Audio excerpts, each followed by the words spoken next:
వీక్షకులందరికీ నమస్కారం. ఈ వీడియోలో 3 ఫేజ్ ఇండక్షన్ మోటార్లో ప్రొడ్యూస్ అయినటువంటి టార్క్ మ్యాక్సిమంగా ఉండాలి అంటే కండిషన్ ఏంటి అనేది చర్చించబోతున్నాం. సో ముందు మనం రోటార్ యొక్క ఈక్వలెంట్ సర్క్యూటు ఇంతకుముందు చర్చించినట్లుగా దాన్ని మనం తీసుకుంటున్నాం. సర్క్యూట్ 1, సర్క్యూట్ 2, సర్క్యూట్ 3గా నేను మాట్లాడాను. అదిగో సర్క్యూట్ 3 ఫైనల్ సర్క్యూట్ని నేను తీసుకుంటున్నాను. ఇదే ఆ ఫైనల్ సర్క్యూట్ మూడవది. సో దానిలో ఇదేమో EMF induced under standstill condition E2, మరి rotor current under running condition IR,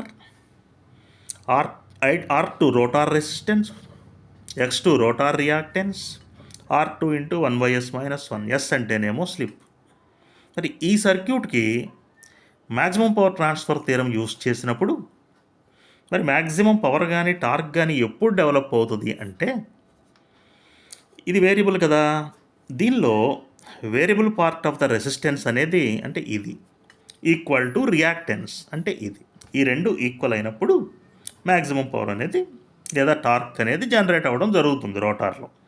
so అదేంటి, దీనిలో R2/s equal to X2. So అక్కడ వచ్చేటువంటి ఆ మ్యాక్సిమం టార్క్ దగ్గర వచ్చేటువంటి స్లిప్ని S_m అన్నాను అనుకోండి. M అంటే మ్యాక్సిమం అనుకోండి. అప్పుడు ఏమవుతుంది, R2/x2 కదా, R2/x2కి ఇది ఈక్వల్ అవుతుంది. మరి అక్కడ వచ్చేటువంటి స్పీడుని N_m అన్నాను అనుకోండి. అదేమవుతుంది, synchronous speed ns into 1 - s. ఇది ఎక్కడి నుంచో రాలేదు, slip S equal to ns - n/ns కదా, ఈ ఈక్వేషన్ నుంచి ఇది వచ్చింది. ఇక్కడ n ఏమంటున్నాను, మ్యాక్సిమం టార్క్ దగ్గర ప్రొడ్యూస్ అయ్యే స్పీడ్ కాబట్టి nm అంటున్నాను. మరి ఇక్కడ చూసినట్లయితే ఇక్కడ దీన్ని n2గా మనం మాట్లాడినట్లయితే దాన్ని స్టాలింగ్ స్పీడ్ అంటాం. స్టాలింగ్ అంటే రకరకాల స్పీడ్లతోటి ఇది వేరీ అవుతూ ఉంటుంది కదా మోటార్ మీద లోడులను బట్టి. సో దాన్ని ఎలా డిఫైన్ చేయాలి, 1 మార్క్ క్వశ్చన్గా అడిగినప్పుడు ఎలా డిఫైన్ చేయాలి చక్కగా, the torque at stalling speed N2 is called stalling torque or breakdown torque or pull out torque. అసలు ఇదేంది దీని కదా అంటే, the torque developed by induction motor which pulls the rotor from stable operating region to unstable operating region. ఇందాక మాట్లాడాను కదా, టార్క్కి స్లిప్కి మనం మరి కర్వ్ గీసినప్పుడు స్లిప్కి మరి స్టేబుల్ ఆపరేషన్లో ఎలా ఉంటుంది, లోవర్ వాల్యూస్ ఆఫ్ ద స్లిప్కి హయ్యర్ వాల్యూస్ వచ్చేసరికి ఇది నాన్ లీనియర్గా పడిపోతుంది అని చెప్పాను కదా. దీన్నేమో Tmax అన్నాను కదా, ఇదేమో slip corresponding to maximum torque అన్నాను కదా. సో ఏ పాయింట్ దగ్గర అయితే ఇది స్టేబుల్ అని చెప్పా ఇందాక, ఇదేమో అన్స్టేబుల్ అన్న. ఈ స్టేబుల్ రీజియన్ నుంచి అన్స్టేబుల్ రీజియన్లోకి ఎక్కడైతే రోటార్ ఎంటర్ అవుతుందో, ఏ స్పీడ్ దగ్గర అయితే ఎంటర్ అవుతుందో దాన్నే ఎందుకు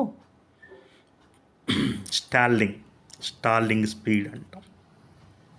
ఇప్పుడు మరి ఈ స్లిప్ దగ్గర మ్యాక్సిమం టార్క్ ఏమవుతుంది, మన కండిషన్ ఇప్పుడే కదా మాట్లాడాము, R2 ఈక్వల్ టు SX2 అని, లేదా S ఈక్వల్ టు R2/x2 అని.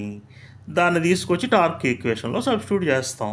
అంటే ఆ మ్యాక్సిమం టార్క్ ఎంత అనేది కనుక్కోవడానికి, అందుకే τmax అన్నా.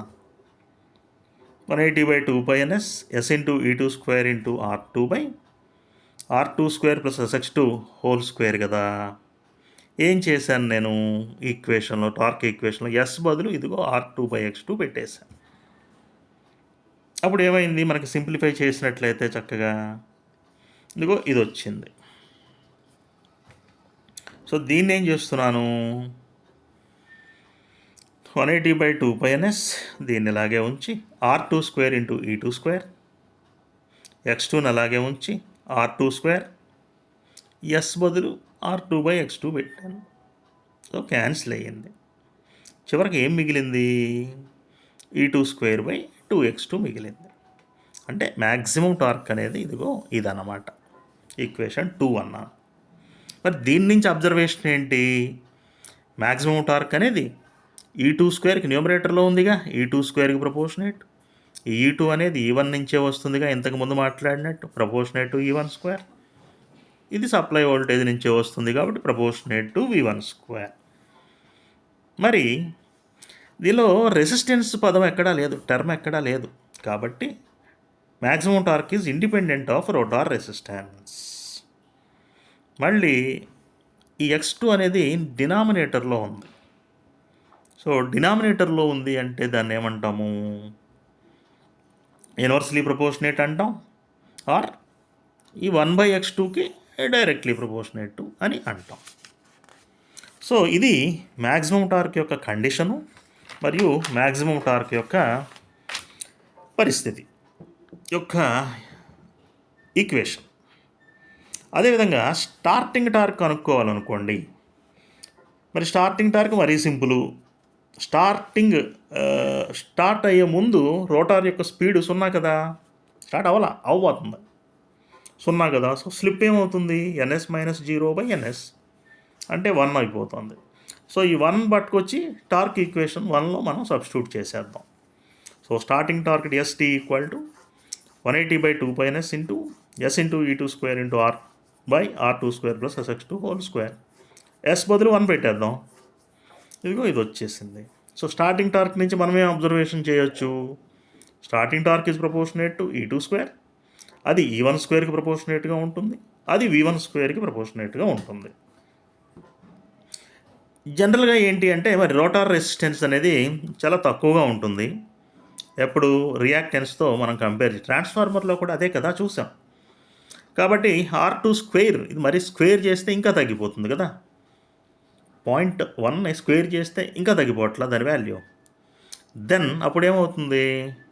ఈ స్టార్టింగ్ టార్క్ అనేది R2కి ప్రపోర్షనేట్గా ఉంటుంది మరియు ఇన్వర్స్లీ ప్రపోర్షనేట్ టు 1/X2 స్క్వేర్గా ఉంటుందన్నమాట. అది. సో ఇవన్నీ కూడా ప్లేలిస్ట్లో పెడతాను నేను. మీరు అన్నీ కూడా 1 by 1 చూసినట్లయితే ఎగ్జామ్ పాయింట్ ఆఫ్ వ్యూలో చాలా హెల్ప్ఫుల్గా ఉంటుంది.